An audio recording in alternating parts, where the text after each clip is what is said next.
kung bago ka pa lang sa channel ko, panoorin mo muna ito. At kung nagustuhan mo, huwag kalimutan mag-like at syempre mag-subscribe. So, let's go! So yan guys, good morning.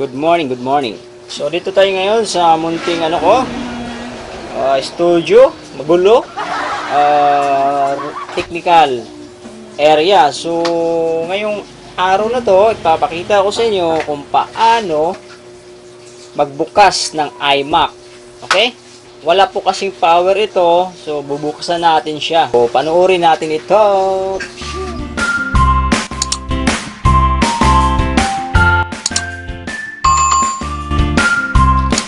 So yung iMac, wala tayong makikitang screw dito sa harap. So wala rin siyang screw dito sa likod, no?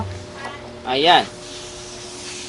Paano ba natin buksan ito? Ayan ang tanong. So simple lang guys. Wala kang makikitang screw. So ganito lang yan. Kung may kuko ka, ipasok mo lang dito si babaw. At dito sa bawat kanto, ha? Kung may kuko ka, pasok mo yung kuko mo dyan. Ayan, medyo matigas. Ayan, umangat na konti, diba? Pag umangat na konti, pasok mo yung kuko mo, ha? Ayan, pasok mo. Pwede rin yung plastic, huwag kang gumamit ng bakal o stainless, mababasag yan. Kuko lang. Tapos, patakbuhin mo punta dito. Ayan, kuko mo. Dandahanin mo ganon. Kasi magneting na mo dito. Ayan, umangat, diba? Kasi magnet lang yan, guys. Lagyan mo press yan. Hawakan mo dito, pasok mo kamay mo. Tapos dito ka na mas kabila. Yan, umangat na, kita nyo? Pag umangat na, ay, bitawan. Pag umangat na, ano nyo lang yan guys, oh. Oh, see? So, iba to ha, hindi siya flat screw, hindi siya star.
tanggal na lahat ng mga connector, plate, tsaka wire, pwede natin siyang iangat pataas.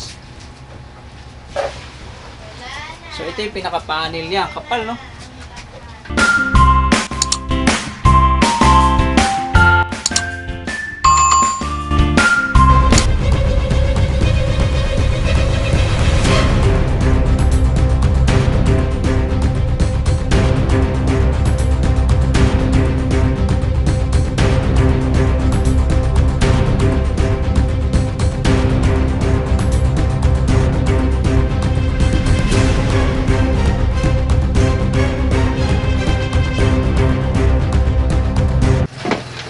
ayan, meron na tayong quotation, scope, and quotation. So, gusto nyo makita?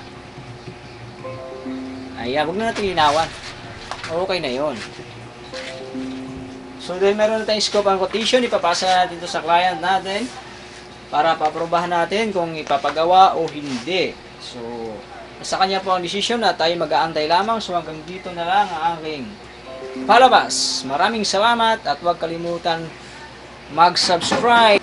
So, huwag kalimutan mag-subscribe sa aking channel, Informative Tips RTV, at huwag kalimutan pindutin ang bell button sa gilid para ma-notify ka sa susunod kong mga videos. So, bye-bye!